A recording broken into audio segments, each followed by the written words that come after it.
Praise the Lord. This is my Bible.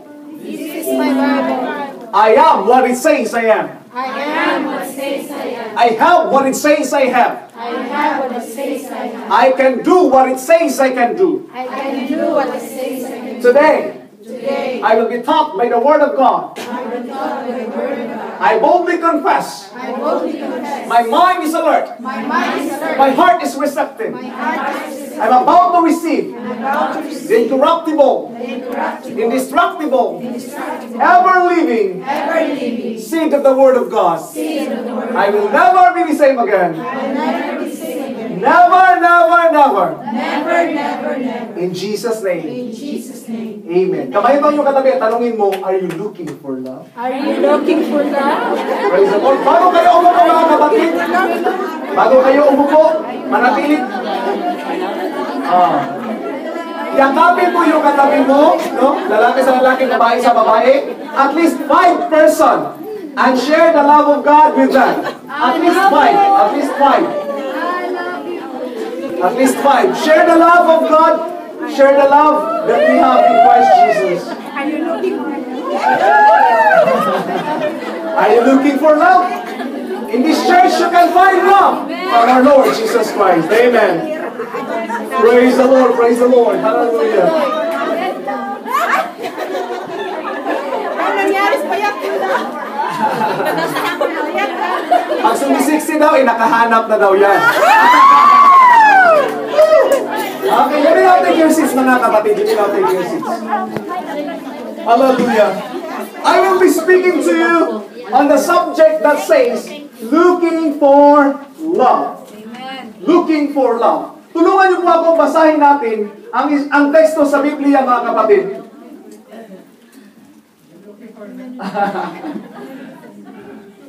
John chapter 8, verse 1 to 11. Ayon po sa ating salin sa wika natin, mga kapatid, ang dating Biblia, ito po ang pagkasabi. Mabasa po ba siya sa likod? Pwede bang lakihan siya? Ayan, sige pa daw. Oops, o yan, okay yan. Pwede ba mabasa? Mabasa po ba sa likod, mga kapatid? Okay, sabay tayo magbasa. Go, verse 1. Ng mga ulibo, at pagka-umaga ay nagbalik siya sa templo, at buong bayan ay lumapit sa kanya, at siya'y naupo at sila'y tinuruan. At dinala sa kanya ang mga eskriba at ang mga pariseyo ang isang babaeng nahuli sa pangangulong niya, at nang ilagay siya sa gitna, ay sinabi nila sa kanya, Guro, nahuli ang babaeng ito sa kasalukuyang pangangalo niya. Sa kautusan nga pinag-utos sa amin ni Moses na batuin ang mga ganyan. Ano nga ang iyong sabi tungkol sa kanya? At ito'y kanyang sinabi na siya'y sinusubok upang sa kanya'y may isumbong sila.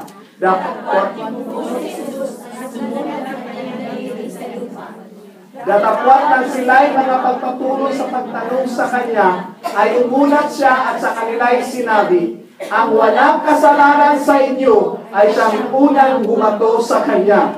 At sumulat ang kanyang daliri sa lupa. At sila nang ito'y kanilang marinig ay nagsialis na isa-isa na nagpasimula sa katandaan hanggang sa kahuli-hulihan. At iniwang mag-isa si Jesus mga babae sa kinaunan nito sa gitna. At umunat si Jesus at sa kanya'y sinabi, Babae, saan sila nangaroon? Wala bagang taong bumatol sa iyo? At sinabi niya, wala sinuman, Panginoon. At sinabi ni Jesus, ako man ay hindi rin hahatol sa iyo. Umayo ka ng iyong lakad, mula ngayon, huwag ka na magkasama. Hallelujah! This woman found a lover. But before we will go to that story, before I will emphasize that story, mga kapatid, let's go on how the internet defines the word love. According to the internet, to Mr. Google, sabi niya, in the noun, number 1, a strong feeling of affection, a great interest and pleasure in something. With regards to verb, no? Sinabi doon, feel deep affection or sexual love for someone, which is shallow in nature. Am I right? Now, let's look deeper to the definition of the Bible. Can you read it with me? 1 John chapter 4, verse 10. Go. This is love, not that we love God, but that He loved us and sent His Son as an atoning sacrifice for our sins. Now, I want you to look at it. The true meaning of love, hindi yung tayo ang nagmamahal sa Diyos. But the true definition of love is this, that God loved us. Minsan, nagmamayaman tayo, alam mo, mahal na mahal ko ang Panginoon. Linggo-linggo ako nagsisimba. Hindi yan ang tunay na definition ng tunay na pag-ibig. Ang sabi ng Biblia, ang tunay na pag-ibig, hindi na ikaw ay nagmamahal sa akin, kundi ako na nagmamahal sa inyo. Amen. That's the true definition of love. Sinabi ng Bible, this is love. This is how love is defined. That God loves us. Most often, we are equating our love based on our feelings, right? But remember this, love is not a feeling. Love is not an emotional feeling. It is a decision. I will repeat it. Love is not a feeling. It's a decision. Why? The Bible tells us, love your enemy. Do you feel to love your enemy? No! So ano kailangan mo? Decision. So love is not a feeling. It's a decision. Remove your concept about love. Most often, our definition of love is so shallow, based on the level of the common man. 90% of men consider love as emotion. But the Word of God tells us, decide to love. Amen. Why? If God only based on His feeling, nararapat kaya tayong iligtas ng Lord? Hindi. Sa dami ng ating kasalanan, nararapat kaya tayong mahalin? No way! But God decided to love us anyway! Kahit nandun pa tayo sa lusak ng pagkakasala, kinuha tayo ng Panginoon, pinago tayo ng Diyos, at ginawa yung mga anak. That is a true definition of love. Define love in your own dictionary and you will see it's shallow. Why? Because people give 4 types of love. I will discuss this one. This is their definition of the types of love. The types of love, number 1 is that is romance. The second one is storge, which is familial love. The third one is philia, which means friendship. The fourth one is that is the greatest thing. What is it? Now let's define one by one. Okay po ba? Now, what is eros? Diyan po na-umpisa yung word na erotic, which is a sexual lust. Hindi siya sexual love. Therefore, when you come here, let's make love. Napasintabi doon sa mga bata, mga 18 years old below. Let's make love. It's not the love that is agape. It's eros love. Eros, from the Greek word eros, is a passionate and intense love that arouses romantic feelings. It is the kind that often triggers high feelings in a new relationship. It is simply an emotional and sexual love. It is your attraction. Ay, ang ganda niya, ang sexy, ang gwapo. Makisig, matipuno, kasi gwapo ni Pastor Ochi. Huwag niyo isama ako doon. Yung kagwapuhan, natural yan. Yung eros na yan, mga kapatid, is just in a shallow level. What if, nung napansin mong mabaho pala yung paa? Discourage ka na. Because you are only basing on the surface of love. Nung na-discover mo, napatay pala yung kuko niya sa kabilang, yung sa kaliwang paa, wala na, discourage ka na. Akala ko ang bapo. Patay pala yung kuko sa kabila. That is shallow eros. The second type of love, storge. Storge is boundless through familiarity or a brotherly love, especially between family members or people who have otherwise found themselves together by chance. It is familial love. It means togetherness as a brother. At nakikita natin ito sa ating mga pamilya. We have this passion for them. We have this love for them. We care for them because we love them. Another level. Maganda tong level na to, di po ba? Another level is filial love. Is a love between friends. No? Sabi nga ni, nung kamukha ko na, sino yung Padilla yung kasing bata ko rin? Daniel Padilla. Si Daniel Padilla. Magkasing edad lang kami, konti-konti lang. Konting taon lang yung pagitan namin. Mas matanda lang siya ng 1 taon sa akin. Filial love, sabi niya, mayroon daw mga babaeng kinakaibigan at mayroon daw babaeng kini-girlfriend. Sabi ko, may punto siya, ha? Because he don't know that love, there is a love between friends. But the good friendship, the good love with friendship is this. There is a man that is willing to lay down his life for a friend. Amen. Yun ang tanong ko. Ganun ka ba na klaseng kaibigan? Are you willing to lay down your life for a friend? That is the true definition of Islam. Love. The Bible tells us that there is a friend that sticketh closer than a brother. Meron parang ganun, pastor. Kaya mapapansin mo, minsan nag-aaway, magbabarkada, yung magkakapatid dahil sa barkada. That is what we call this filial love. Friendship is a strong bond existing between people who share common interest or activity. Kaya nga po, yung sinasabi, yung gangsterism sa Pilipinas ay uso. Bakit? They have this common interest. And they share common things. And the something is this, isa lang ang nagkakamali, damay lahat. Isa lang ang nagnakaw, lahat na kayo magnanakaw. Kasi birds of the same feather, no, become feather duster.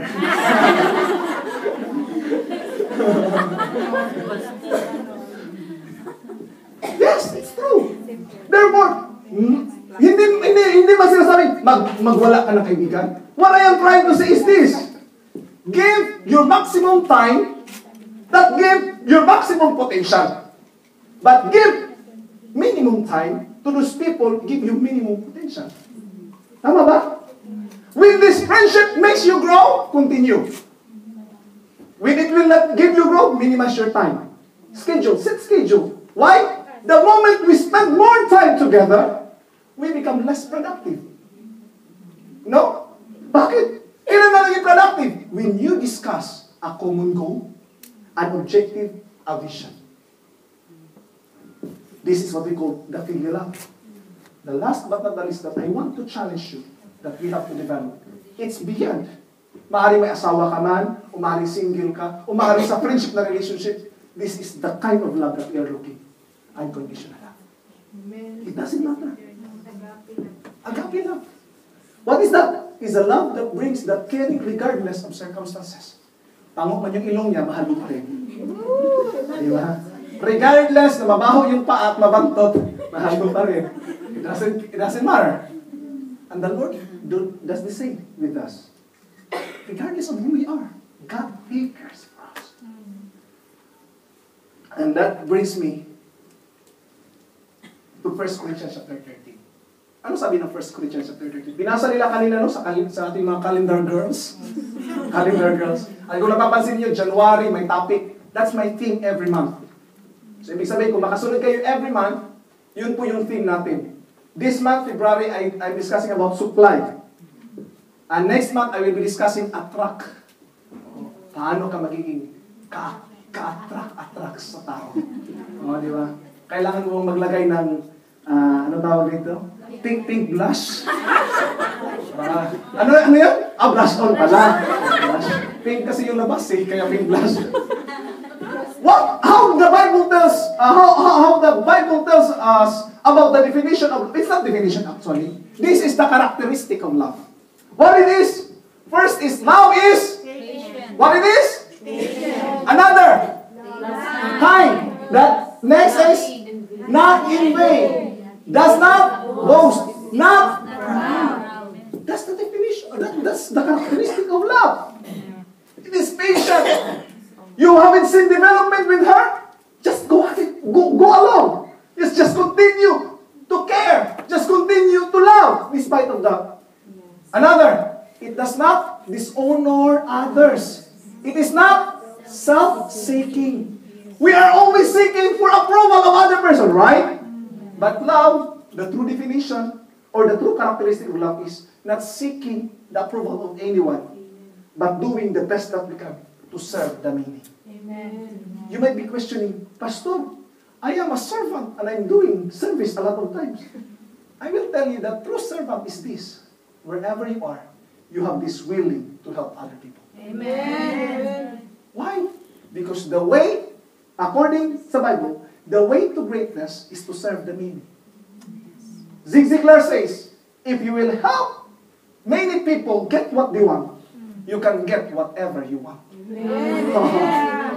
What do you mean? Pastor, kahit hindi yan magbabayad. I don't care magbabayad pa ng hindi yan. Do the best business. Do the best service that you can give. Because God knows how you can serve other people. Diba nakakasal yung taxi, pagsakay mo pala sabihin agad, 5GD ha? Pero ano masasabi mo sa taxi driver na, dito kanan kaliwa, kahit ikot mo na, no problem, mami muskila. Inikot na, di ba?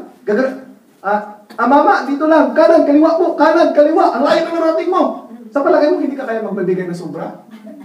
Huwag bibigay ka ng sobra kasi nga, wala namang problema, keep the change na lang. O dadalhin ko pa, o minus din lang. Di ba? Because they have done the service. That is the true nature. That's how the world compensate. That's how the nature compensate. Yung reklamador, kahit ruba o kahit ba tinfels na, kukunin mo pa yung sukli ba? Akin yung sukli ko! Bakit? Suplado eh. Because they don't render the right service, right? But this is what we call self-seeking. It is not eagerly angered. It keeps the record of wrongs. Hindi ka magalitin at hindi ka nagtatala ng galit. Magtatanim ako dito ng bamboo, ng kawayan. At hindi mawawala yung galit ko hanggat hindi mamamatay yung kawayan na yan. Grabe naman yung galit na yan. Oh, grabe. Itaga mo sa bato. Grabe talaga. Itaga mo sa bato. Kaya nga minsan, ilista mo sa tubig. Kalimutan, wala yun kasi isa sa tubig. It keeps no record of wrongs. Hindi ka namin bilang, nung nakaraang linggo, ganito yung ginawa mo, nung nakaraang buwan. Ganun ang pag-uusisa natin minsan. Tama mo ba? But God, kung magkikwentahan lang tayo dito, hindi ba tayo mafe-feel guilty kaya? Amen? Sabihin ng Lord, noong December, January 1, 1995. Ito yung sinulat, ang kapal na, 1995 pa lang. Sa pakalagay nyo, gaano kaya kakapal ang libro ng pagsisulatan ng ating mga kasalanan sa Panginoon? Tama po ba? Hindi ka nasimpan nung santi na yun, Nag-mall ka lang, Isang lang yun, Pero meron pa mga kapatid. Isang lang yun sa mga bagay na ating nagawa. Tingnan mo, yung amo mo habang umalis, natulog ka! Tapos, oras ng trabaho, pumustin ka ng FB. Sige daw. Bitahan tayo, okay mo ba? Kung bibitahan tayo ng Lord sa palagay nyo, hanggang saan kaya aabot yung papel natin? But God didn't right the wrongs that we have done. He said, I have forgiven you. Pinatawad ko kayo. Ano man yan, kasalanan na yan. Just come unto me. Confess your faults. And He is willing to forgive us. Sabi mo, just confess. Aminin. Ang hindi kaya patawarin ang mga kasalanan, hindi hininga ng tawad. Madali naman magpatawad ang Diyos Tayo lang po minsan. Mahirap bumigas ng paghingi ng patawad. And most often, we don't believe that God forgives us. Why? We still feel the guiltiness. Did you know what is faith? Faith is the substance of the things hoped for, the evidence of things not seen. Hindi yan dahil nakikita mo, dahil nafe-feel mo.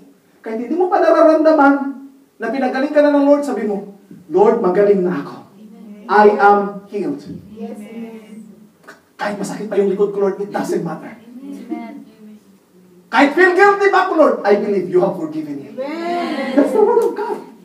Most often, we are bound with this guiltiness. We are bound with this. Alam niyo, hindi yan taktika ng Diyos If your guiltiness will not lead you to repentance, it is of the devil. But if your guiltiness will lead to repentance, it is of the Lord. The Bible tells us, for godly sorrow worketh unto repentance, but the worldly sorrow will bring you death. Dalawang nasisisi, tama po ba? Si Judas at saka si Pedro. Si Judas, nung nagkasala ako, tinapon niya yung pera. Anong ginawa niya sunod? Pakamatay, nagbigti. That is worldly sorrow. Pero si Peter, nung tinignan siya ni Jesus, at alala niya, before the cock crow thrice, you have cock crow twice, you have denied me thrice. Pinakailan mo na ako sa tatlong beses. When Peter recognized this, tumalikod siya at umiyak na matindi. Pero nagpakamatay ba siya? It leads him to repentance. That is what we call the godly sorrow. Now what I am trying to say is so simple.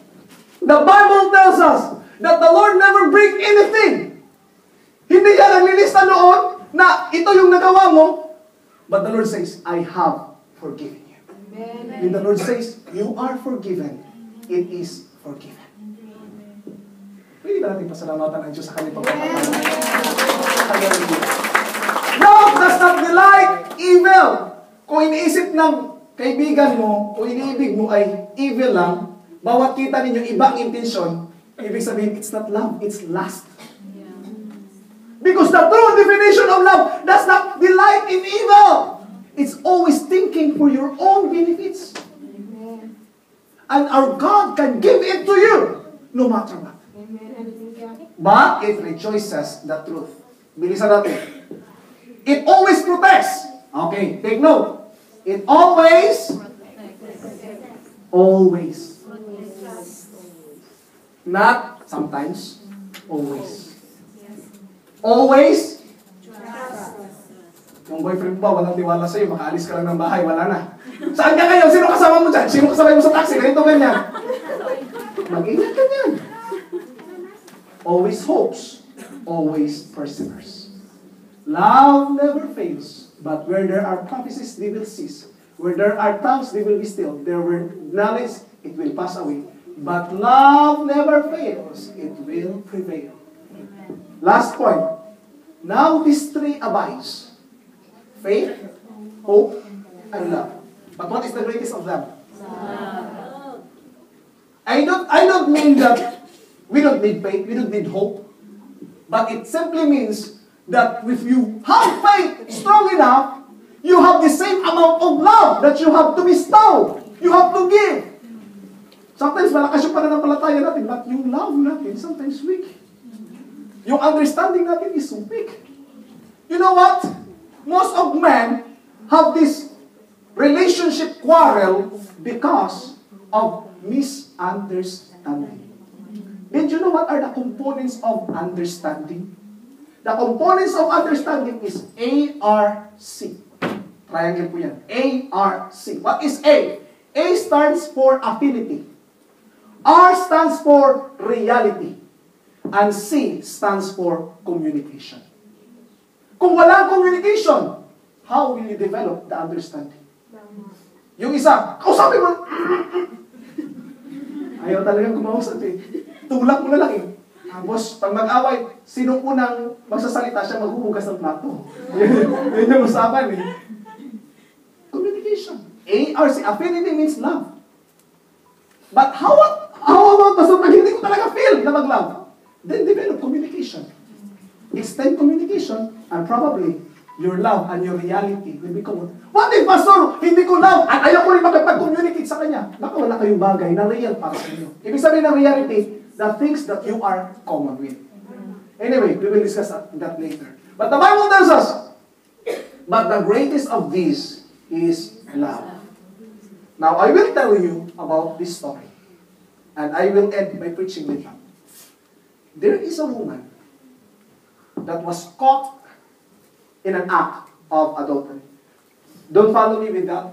Just follow me with the story. When Jesus was in Olives, bumaba siya doon sa temple to teach everyone. There is a people flocking together. They're flocking to Jesus. They're eager to learn. They're eager to be taught.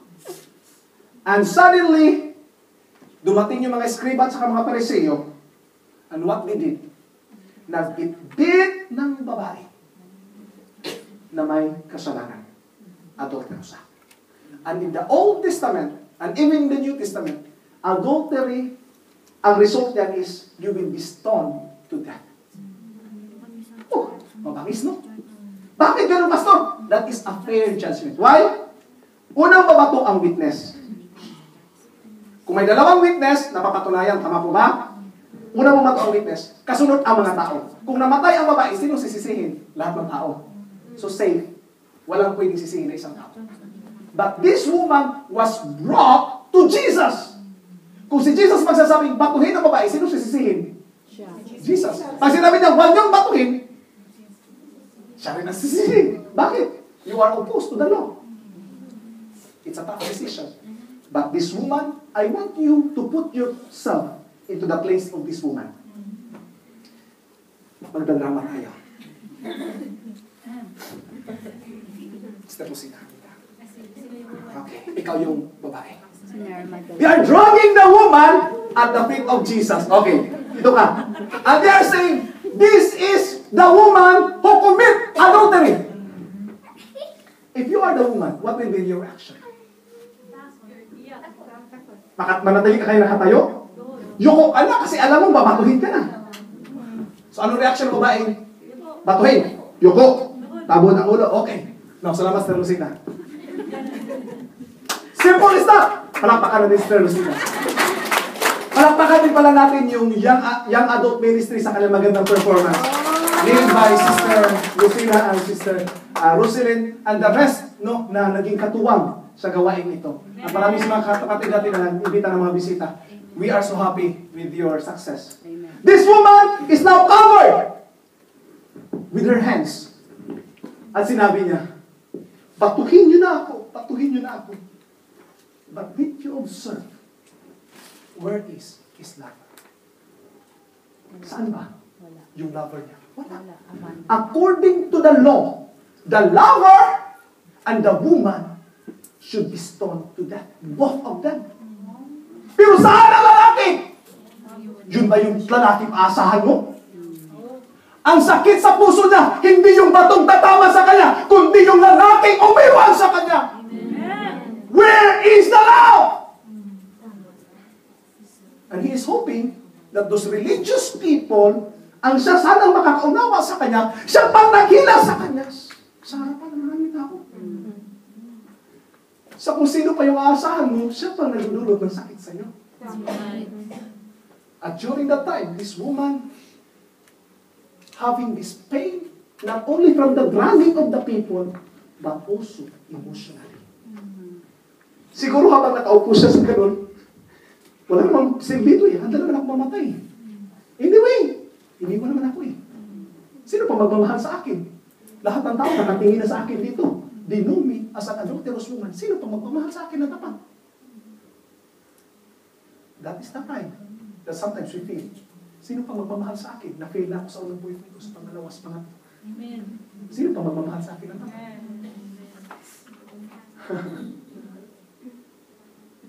But I will tell you, today, it is dragged at the feet of Jesus.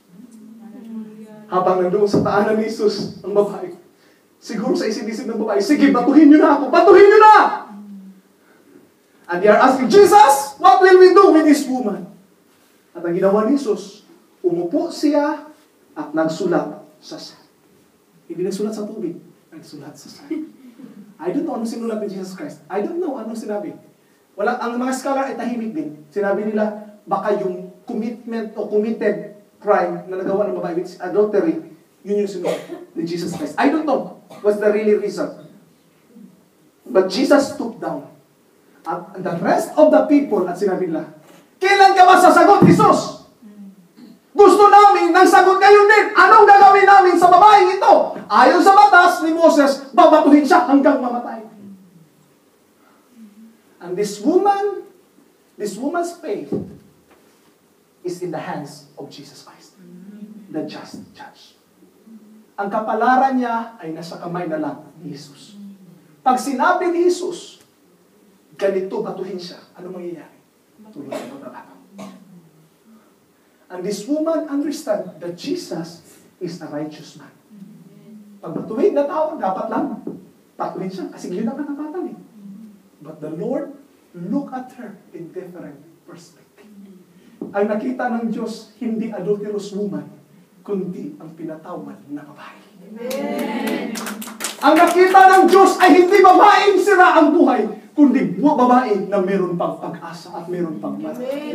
I will tell you, nung tinawag ka ng Diyos, sino ka ba? Ano ka ba sa mundong ito? Wala ka at hindi ka kilala sa mundo. You are nothing, you are castaway.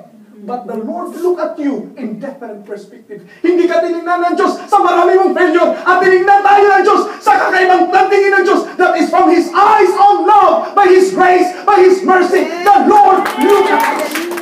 When the Lord look at us, it's different perspective than we are expecting. Kung titingin tayo sa pananaw ng tao, ang babae ito'y nararapat lang sa kanya. But the Lord sees from different perspective. At sinabi na nga ni Jesus, pagkatapos niyang sumulat, tumayo siya. Sino man sa inyo ang walang kasalanan, ang siyang unang pumato. Parang nahimasmasan ang babae. Siguro sa pagkaupo niyang gano'n, sabi niya, ay salamat. Sana walang magmamatuwid sa kanya sarili. But she remembered, aha, the scribes and the Pharisees. Ang mga Fariseo, matuwid sila sa batas. Kaya sila ang unang babato sa akin. Ang mga scribe, marunong sila sa batas. Kaya sila ang unang babato sa akin. Akala niya na himasmasan na siya. Pero nung naalala niya na mga Pariseo pala, ay wala pala mga kasal, mga matuwid pala ito. Bigla naman siya umiyak, humagulgol na naman siya. Sige na, okay na, batuhin na ako. But even the Pharisees and the scribes, makasalanan din pala. Dahil sa salita ng Panginoon, there is no one righteous, no, not one. For all have sinned and come short of the glory of God. Lahat ay nagkakasala. Walang sino mang matuwid. Kaya walang sino mang magmamayaman sabihin, ikaw ay makasalanan, ikaw ay makasalanan, ako malinis. Walang sino man na pwede magsabi sa inyo. Because we are all sin against the Lord. And I want to challenge you today. This church will accept you, whoever you are. Our Lord Jesus Christ died for your sins. I don't come here to preach condemnation to you guys. I don't want to preach condemnation. I come here to teach you about the love of God. People call me as tolerant, tinutolerate ko mga tao. No, I don't tolerate sin. I hate sin. I hate sin. But I love the sinners. I want to look at you in the eyes and tell you, mahal ka ng Panginoon. Kung hindi mo man alam yan, sabihin ko sa'yo, mahal ka ng Panginoon. I will not waste my time here standing before you, preaching the love of God kung hindi yan totoo. I am teaching you today for you to realize that the love of God is beyond the love na kayang ibigay ng asawa mo, na kayang ibigay ng boyfriend mo. The love of God is beyond the love that your father can give you, that your father can give you. Akala mo, mahal ka ng boyfriend mo, mahal ka ng girlfriend mo, mahal ka ng... Katiting lang yan sa pag-ibig na kayang ibigay ng Diyos ko. Minsan, shallow na shallow yung pag-ibig natin eh. Akala natin, okay na to, mahal na mahal ako, in love ako. I will tell you, kung meron mang taong magmamahal sa'yo, walang hihigit pa sa pagmamahal na kayang ibigay ng Diyos ko. Be careful with your decision in life. Be careful with your decision in life. I am a married man, but I will tell you, the Lord loves me greater than my wife loves me. And the Lord loves my wife greater than I love my wife. At yan po ang totoo, tanggap namin yung dalawa. We have a love triangle in our home. Pero hindi ibang tao ang love triangle namin. Si Panginoon Kristo lamang po ang aming ka-love triangle. Why am I trying to say this? Because this woman has nothing to turn on. Has nothing to... wala na siya pwedeng malalapitan. Wala na siya pwedeng masasandalan. Isa na lang.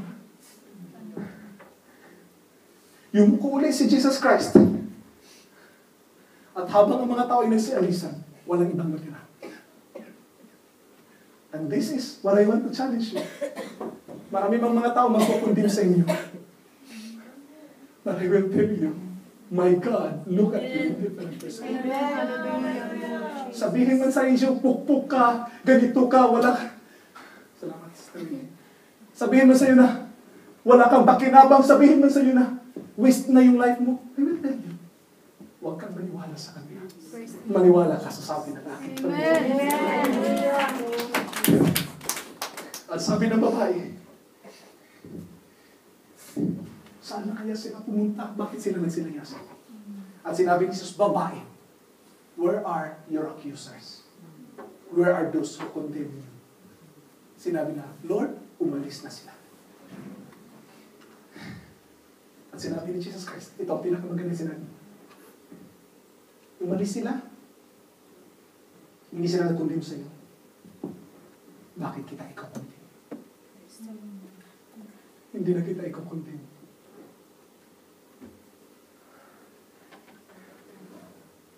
Hindi ako pwede mag-condemn sa iyo, kapatid. Hindi ako matulid. Amen. Pag pumasok ka dito sa church, hindi kita kaya i-condemn.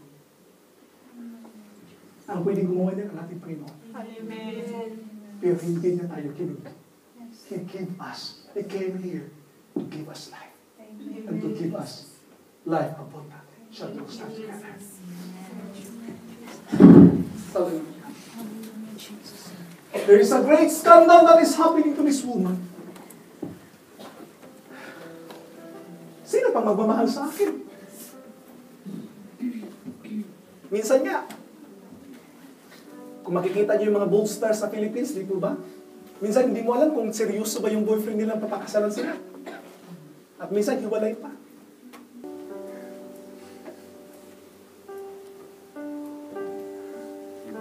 Are you looking for true and just lover? Jesus is the answer. He loves you, even if you are not worthy to be loved. I will open this altar for you.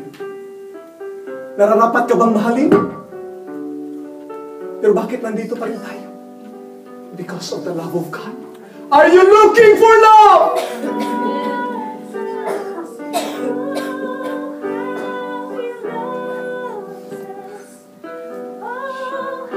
Are you looking for true love? I will tell you, tanggap ka ng ating Panginoon.